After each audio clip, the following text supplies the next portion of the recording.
الله الرحمن الرحيم. السلام عليكم ورحمة الله وبركاته. إلى حضرة نبينا ومولانا محمد رسول الله صلى الله عليه وسلم وآله الكرام وأصحابه العظام ولجميع المسلمين والمسلمات والمؤمنين والمؤمنات الأحياء منهم والأموات لهم الفاتحة. أعوذ بالله من الشيطان الرجيم. بسم الله الرحمن الرحيم. الحمد لله رب العالمين الرحمن الرحيم مالك يوم الدين. إياك نعبد وإياك نستعين. اهدنا الصراط المستقيم صراط الذين أنعمت عليهم غير المغضوب عليهم ولا الضالين. آمين. أعوذ بالله من الشيطان الرجيم. بسم الله الرحمن الرحيم. الحمد لله رب العالمين والصلاة والسلام على أشرف الأنبياء والمرسلين سيدنا ومولانا محمد وعلى آله وصحبه أجمعين. اللهم اغفر لنا ذنوبنا ولوالدينا وارحمهما كما ربيانا صغيرا ولجميع المسلمين والمسلمات والمؤمنين والمؤمنات الأحياء منهم والأموات. اللهم فقهنا في الدين وعلمنا التأويل برحمتك يا أرحم الراحمين. وصلى الله على سيدنا محمد وعلى آله وصحبه وسلم. الحمد لله رب العالمين.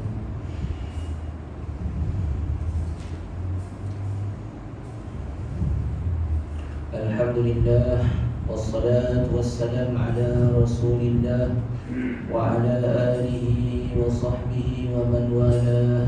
قال رب اشرح لي صدري ويسر لي أمري واحلل عقدة من لساني يفقه قولي. رب يسر ولا تعسر يا كريم. رب تمم بالخير. سبحانك لا علم لنا إلا ما علمتنا إنك أنت العليم الحكيم. ولا حول ولا قوة إلا بالله العلي العظيم. Yang saya muliakan Tuan Pengurusi Al-Jamaliyah Surau Jamaliyah Haji Alias Barisan Jawatan Kuasa Surau, Tuan Imam, Tuan Bilal, seterusnya hadirin dan hadirat yang dirahmati Allah, semua muslimin muslimat yang dikasihi oleh Allah Subhanahu wa taala sekalian. Syukur yang tidak terhingga kita panjatkan kehadrat Allah Subhanahu wa taala kerana memberi kesempatan kepada kita semua di saat orang lain pun mempunyai kesempatan untuk berbuat ibadah, tetapi Allah tidak memberi keizinan kepada mereka untuk sama-sama datang bersama dengan kita. Dan Allah berikan kita masih lagi diberi kita peluang di saat ramai di kalangan sahabat-sahabat kita telah pergi mendahului kita. Dan seperti saya ingat saya lah bulan ni saja kita dah berapa banyak kali tahlil dah kita buat untuk arwah-arwah, ya, arwah-arwah yang telah pergi dahulu daripada kita.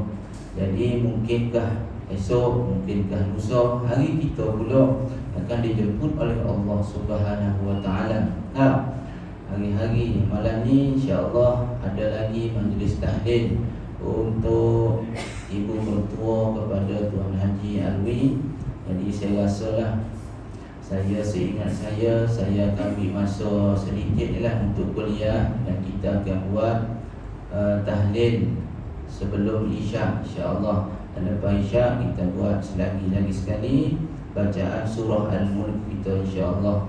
Mudah-mudahan dengan acara ibadah macam ini dapat mendatangkan, dapat memanggil rahmat Allah kepada kita semua insya-Allah,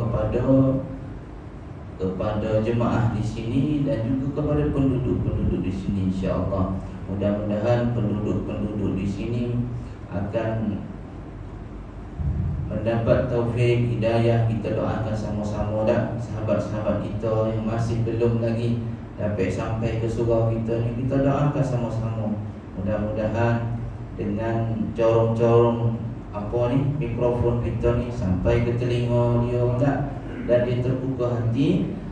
Terbuka hati, Allah bukakan hati, bagi hidayah, bagi taufik kepada sahabat-sahabat kita. Mudah-mudahan bukan kita seorang yang dapat rahmat Allah, tetapi sahabat-sahabat kita lah, insya-Allah. Dan kita sama-sama doa. Jadi hari ini kita baca kitab macam biasa, kitab Bidayatul Hidayah. Tapi sebelum kita baca kitab Bidayatul Hidayah, sukalah saya ingatkan diri saya sendiri, terutama sekali diri saya yang bercakap ni lah. Yang ada depan saya ni tarah-tarah orang hebat belakang dia ni, tarah wali belakang dia. Saya rasa dia kocik, dia rasa ni Haji Aziz telefon tadi, Haji Aziz telefon dia kata nanti. Saya rasa Allah Akbar. Tapi tak apalah, kita sama-sama dah. Saya nasihat diri saya, bercakap ni untuk nasihat diri saya sebenarnya, bukan nasihat sahabat-sahabat saya. Jadi saya nasihatkan untuk diri saya dan juga sahabat-sahabat sekalian lah, mudah-mudahan kita semua taraf kita ni, darjat kita di sisi Allah dinaikkan oleh Allah Ta'ala. Itu yang kita fikir. Kita fikir supaya Allah ni bagi rahmat pada kita. Andai kata ada silap kita tak perasan dah. Kita tidak perasan di manakah silap sebenar kita, ke mana. Kita rasa betul lah kita buat ni baik, semua datang surau. Kita tak tahu sebenarnya mungkin ada kesilapan yang kita buat yang mengundang kemurkaan Allah. Kita tak perasan. Kita tak perasan.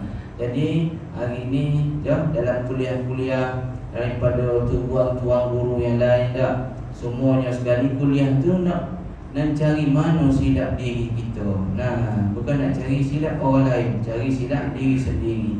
Saya pun dengar cerita-cerita dengan kuliah-kuliah mana-mana, cari silap diri sendiri. Kat mana silap Andai kata dari segi tutur kata, andai kata perbuatan, andai kata macam-macam lah.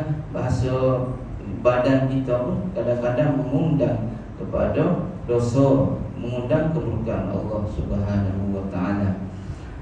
Hari ini insya-Allah saya sukalah saya baca dua hadis daripada Rasulullah sallallahu alaihi wasallam berkaitan dengan zikir selepas subuh, wirid selepas sembahyang subuh dan selepas sembahyang maghrib. Dua hari ini, dua waktu penting. Kerana apa Rasulullah sebut subuh dengan maghrib? Kerana waktu subuh ini merupakan peralihan waktu daripada malam ni. Bila waktu subuh ni nak pergi ke siang, waktu siang terang benderang daripada subuh nak pergi subuh ni, daripada waktu malam nak pergi ke siang. Manakala satu lagi hadis yang disebutkan oleh Rasulullah supaya berwirid selepas sembahyang maghrib. Kerana apa? Kerana perubahan waktu siang kepada malam, supaya dua-dua siang dan malam ini ada penjagaan daripada Allah Ta'ala. Siang pun Allah jaga kita dan malam pun Allah akan jaga kita. Ini satu hadis yang diriwayatkan oleh Abu Dzar radhiyallahu anhu di dalam kitab Al-Adhkar, kitab zikir-zikir yang warid daripada Rasulullah sallallahu alaihi wasallam, bahawa Rasulullah sallallahu alaihi wasallam bersabda, "Man qala fi duburi salatil fajri wa huwa thanin rijlaihi qabla an yatakallama la ilaha illallah wahdahu la syarika lah, lahul mulku wa lahul hamdu, yuhyi wa yumit, wa huwa ala kulli syai'in qadir, 10 marratin kutiba lahu 10 hasanatin, wa muhiyat anhu 10 sayyiatin, wa rufi'a lahu 10 darajatin, وكان يومه ذلك في حرز من كل مكروه وحرس من الشيطان ولم ينبغي لذنب أن يدركه في ذلك اليوم إلا الشرك بالله. Erti hadis ni, barang siapa yang selepas salat subuh sambil melipat kedua kakinya dan sebelum berbicara kepada yang lain membaca La ilaha illallah wahdahu la syarika lah, lahul mulku wa lahul hamdu yuhyi wa yumit wa huwa ala kulli syai'in qadir, sebanyak 10 kali, maka akan diberikan kepadanya 10 pahala, dihapuskan darinya 10 dosa, diangkat darjatnya 10 darjat. Pada hari itu dia dijaga dari segala yang tidak disukainya, dikawal dari godaan syaitan, dan tidak layak bagi dosa untuk menimpanya di hari tersebut selain dosa syirik kepada Allah Ta'ala. Jadi hadis ni jelas kepada kita, selepas sembahyang subuh ini warid daripada Rasulullah sallallahu alaihi wasallam. Rasulullah kata, siapa-siapa baca selepas sembahyang subuh La ilaha illallah sebanyak wahdahu la syarikalah hingga wa huwa ala kulli syai'in qadir sebanyak 10 kali. Selepas istighfar astaghfirullah, astaghfirullah, astaghfirullah 3 kali, kemudian sambung dengan la ilaha illallah wirid ni sebanyak 10 kali, tanpa beralih daripada tempat duduk dan tanpa mengubah kedudukan asal semasa sembahyang, semasa tahiyat akhir tadi. Dan sebelum berkata apa-apa, maka pahalanya ialah diberi 10 kebaikan pada hari itu.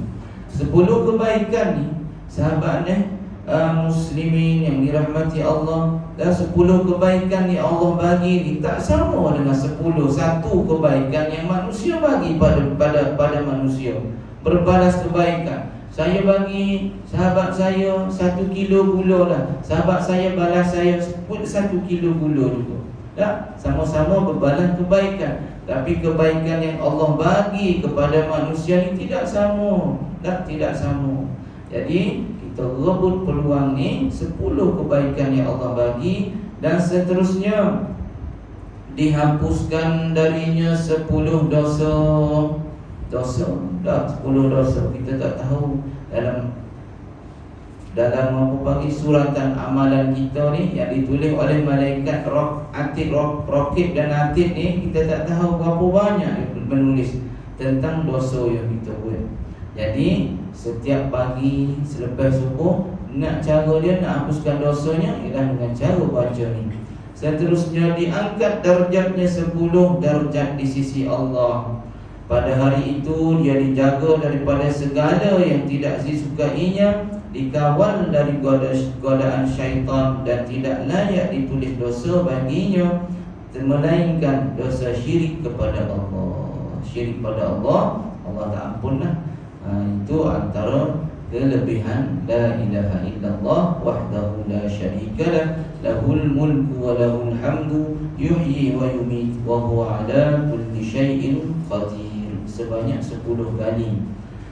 Dan satu lagi, datangnya sebuah hadis yang diriwayatkan oleh Harith At-Tamimi, seorang sahabat Rasulullah sallallahu alaihi wasallam. Baginda berbisik kepadanya, Rasulullah berbisik kepada Ibnu Harith At-Tamimi, idza insarafta min salatil maghrib faqul Allahumma ajirni minan nar 7 marratin, fa innaka idza qulta dhalik thumma mutta min laylatika kutiba laka jiwarun minha, wa idza sallaita as-subha faqul kadhalik fa innaka in mutta min yawmika kutiba laka jiwarun minha. Ini hadis yang seterusnya tentang sembahyang maghrib. Artinya selepas salat maghrib, ucapkanlah olehmu, Allahumma ajirni minan nar. Ya Allah, lindungilah aku dari api neraka sebanyak 7 kali. Sesungguhnya apabila engkau mengucapkan demikian, kemudian engkau mati di malam itu, maka engkau pasti dilindungi dari api neraka. Dan selepas solat subuh juga ucapkan demikian. Sesungguhnya apabila engkau mengucapkan demikian, kemudian engkau mati pada hari itu, maka engkau pasti dilindungi oleh api neraka. Dilindungi dari api neraka. Jadi benda yang sama. Allahumma ajirna minan nar sebanyak 7 kali. 2 sembahyanglah, subuh dengan maghrib. Manakala sembahyang asar, sembahyang zuhur dan sembahyang isyak, kita baca 3 kali sahaja. La ilaha illallah 3 kali, Allahumma ajirna pun 3 kali di dalam sembahyang zuhur, asar dan juga isyak. 3 sembahyang ni. Yang sembahyang yang warid pada Rasulullah, sembahyang subuh dengan sembahyang maghrib. Sebab perubahan waktu, siang kepada malam, malam kepada siang. InsyaAllah sama-sama kita dah. Mudah-mudahan kita dapat buat dah. Andai kata dah, ini Tok Guru kata, andai kata dah mengubah kedudukan daripada duduk tahiyat tadi, tabarruk tadi, dah akhir tahiyat bagi salam assalamualaikum, assalamualaikum, kita ubah kedudukan. Dapat tak benda ni?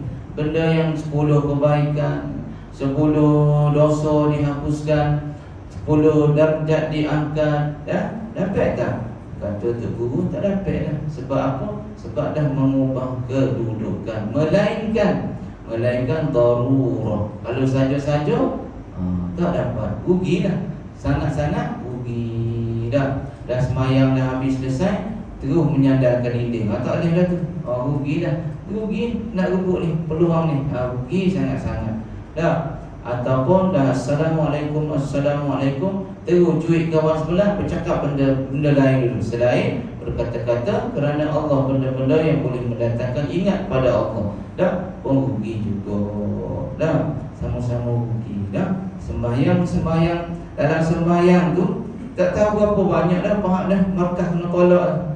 Sembahyang kena tolak dalam markah kita, dalam sembahyang 27 darjat sembahyang jemaah. Ditolak. Tinggal berapa?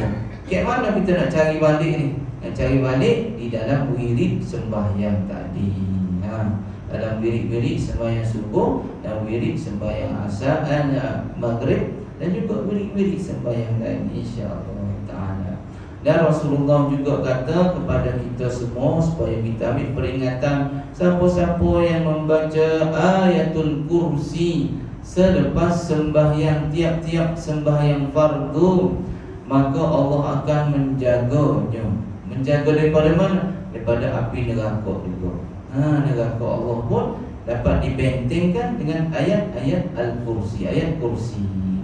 Rugilah kalau kita tak baca. Kalau nak cepat tu lain, tergesa-gesa ada benda penting yang kita perlu selesaikan, tak ada masalah. Kalau saja-saja, rugilah semayang. Rugi semata-mata semayang tu. Jadi kita nak markah lebih-lebih, buatlah yang Rasulullah suka, insya-Allah. Jadi saya baca sikit lagi daripada mafhum Rasulullah sallallahu alaihi wasallam. Dia kata, Rasulullah berkata di dalam mafhum hadis ini, ada beberapa golongan yang selamat daripada fitnah kubur. Ada beberapa golongan yang selamat daripada fitnah kubur. Fitnah kubur ni ujian-ujian dalam kubur yang kita tak tahu macam mana dalam kubur tu lah. Ada orang yang dihimpit dengan himpitan kubur, sehinggalah hari kiamat esok dikapit je. Yang lahat dia tu kapit ni, dia punya ni dada dia dikapit, rasa sempit dalam kubur tu. Dalam kubur tu gelap gelita, tak ada siapa-siapa dah. Tak ada siapa nak mari ziarah. Nak mengharapkan anak kita hari Jumaat untuk mari, untuk bagi hadiah kepada si mati pada hari Jumaat ke hari-hari mana ke tak. Jadi payah nak menunggu-nunggu pahala-pahala tu. Pahala datangnya pahala selawat, datangnya pahala zikir, datangnya pahala tahlil yang kita hadiahkan kepada ibu bapa kita tu sampai dan akan membantu si mati dalam kubur. Nah, jadi Rasulullah kata ada 3 golongan yang selamat daripada fitnah kubur. Yang pertama sekali iaitu orang yang mati syahid. Nak cari mati syahid payah dah sekarang ni dah. Nak berperang, nak diperang masa zaman Nabi dulu payah dah. Yang kedua iaitu golongan yang kedua, orang yang menjaga perbatasan perang. Orang yang jadi jaga sempadan perang ni, pun yang kedua selamat daripada fitnah kubur. Manakala golongan yang ketiga, insya-Allah kita akan jadi golongan yang macam ni. Kita cari sama-sama peluang untuk duduk dalam golongan yang ketiga ni, iaitu orang yang istiqamah baca surah Al-Mulk pada setiap malam. 3 ni. Jadi pertama tadi mungkin kita dah terlepas dah. Yang kedua mungkin juga kita bukan ahli askar, tentera bukan. Dan yang ketiga golongan yang selamat daripada fitnah kubur. Rasulullah kata orang yang sentiasa istiqamah baca suratul Mulk. Jadi surah kita alhamdulillah, surah kita alhamdulillah daripada ilham daripada Allah Subhanahu taala bagi kepada tuan jemaah kita, yang kita boleh buat gerakkan satu program iaitu baca suratul Al-Mulk sama-sama dah. Mudah-mudahan kita dah mati kita nak harap pada siapa lagi? Nak harap pada anak-anak kita. Allahu Akbar. Mungkin kita boleh tinggal benda lain pada anak kita lah. Kita tinggal harta pada anak kita, dia bunuh habis. Bagi tanah pada anak kita, habis dia bunuh dah. Jadi apa lagi kita nak harap pada anak-anak kita? Dia pergi ke bumi juga, Allah bakat-bakat balik tak ada, tengok-tengok lagi kubur setahun sekali dia pergi. Bila? Hari raya. Jadi alhamdulillah lah kita tak akan dapat macam tu. Mudah-mudahan anak-anak kita akan sentiasa doa kepada kita. Jadi apa yang kita nak harapkan ialah amalan yang kita buat sendiri untuk diri kita. Yang ketiga lah golongan yang sentiasa baca surah Al-Mulk. Jadi dalam surah Al-Mulk ni panjang sikit tak apa dah. Belum masuk lagi kitab ni. Jadi dalam surah Al-Mulk, dalam satu ayat dia kata, Allah kata wa huwal latiful khabir. Ada dia tak? Ada wa huwa alladhi khalaqal mauta wal hayata liyabluwakum ayyukum ahsanu amala. Jadi situ kita highlight pada kalimah ahsanu amala. Ahsanu amala maksudnya Allah ni menciptakan kehidupan, Allah juga ciptakan kematian. Sebab apa? Liyabluwakum, untuk menguji kita semua ni. Ayyukum, manakah antara kita ni ahsanu amala, yang baik amalannya, yang terbaik amalannya. Allah tak kata aktsaru amala. Ada ulama mengatakan Allah tidak mendatangkan di dalam surah Al-Mulk kalimah aktsaru amala. Kerana apa? Aktsaru ni maksudnya orang yang banyak buat kebaikan. Dah, Allah tak kata gitu. Allah kata ahsanu, yang sebaik-baik amalan. Walaupun sedikit amalan tu, tapi amalan itu ialah amalan yang sangat baik di sisi Allah. Berbeza dengan aksaru, yang banyak amalannya tapi habuk pun tak ada. Kita tak nak yang macam tu. Kita nak cari golongan yang ahsan amala, golongan yang sentiasa ada kebaikan pada amalannya. Amalan yang baik ini dapat dirasai oleh kita sendiri. Kita buat benda baik, kita rasa. Mari sini, kita terasa benda tu memberi kemanisan. Contoh kita semayang, kita rasa manis. Contoh kita bagi sedekah, kita rasa manis dengan sedekah itu. Contoh kita buat kebaikan pada siapa-siapa, kita rasa manis je. Tak? Dan kita tidak akan mengungkit kembali kebaikan yang kita buat pada siapa-siapa. Tak? Contoh kita buat tolong seseorang tu, tolong seorang tu bagi duit kepada dia dah miskin masa tu dah, tiba-tiba kita bagi modal, dia pandai menego kaya raya, tiba-tiba bila kayanya dia tak ingat kita. Terdetik hati kita, Allah dulu aku tolong orang ni tapi dah kaya sekarang tak pandang pun aku. Itu bukan bermakna amalan kita buat tolong dia tadi tak bagi kebaikan pada kita. Kita rasa bagi satu detik yang macam tu. Orang yang rasa ikhlas tolong orang ni, dia tidak rasa apa-apa lagi. Dia bagi-bagi dah, habis dia tak fikir lagi dah. Yang kita nak yang macam tu, insya-Allah taala dah. Jadi mudah-mudahan kita sama-sama sentiasa istiqamah buat benda baik dah. Sentiasa istiqamah buat benda baik, tak kira di mana-mana sajalah. Tak kira di hadapan manusia ke ataupun belakang manusia, kita sentiasa dorongkan diri buat benda baik, buat benda baik. Benda baik ni kita rasa tu dia datang daripada benda baik kita buat tu, dia datang daripada kita sendiri. Kita rasa buat benda baik itu, kita rasa seronok. Maksud nak cari keseronokan tu lah, cari keseronokan, kemanisan buat benda baik tu payah sikit. Dah perlu kepada keikhlasan daripada dan juga pertolongan daripada Allah Subhanahu Wa Taala.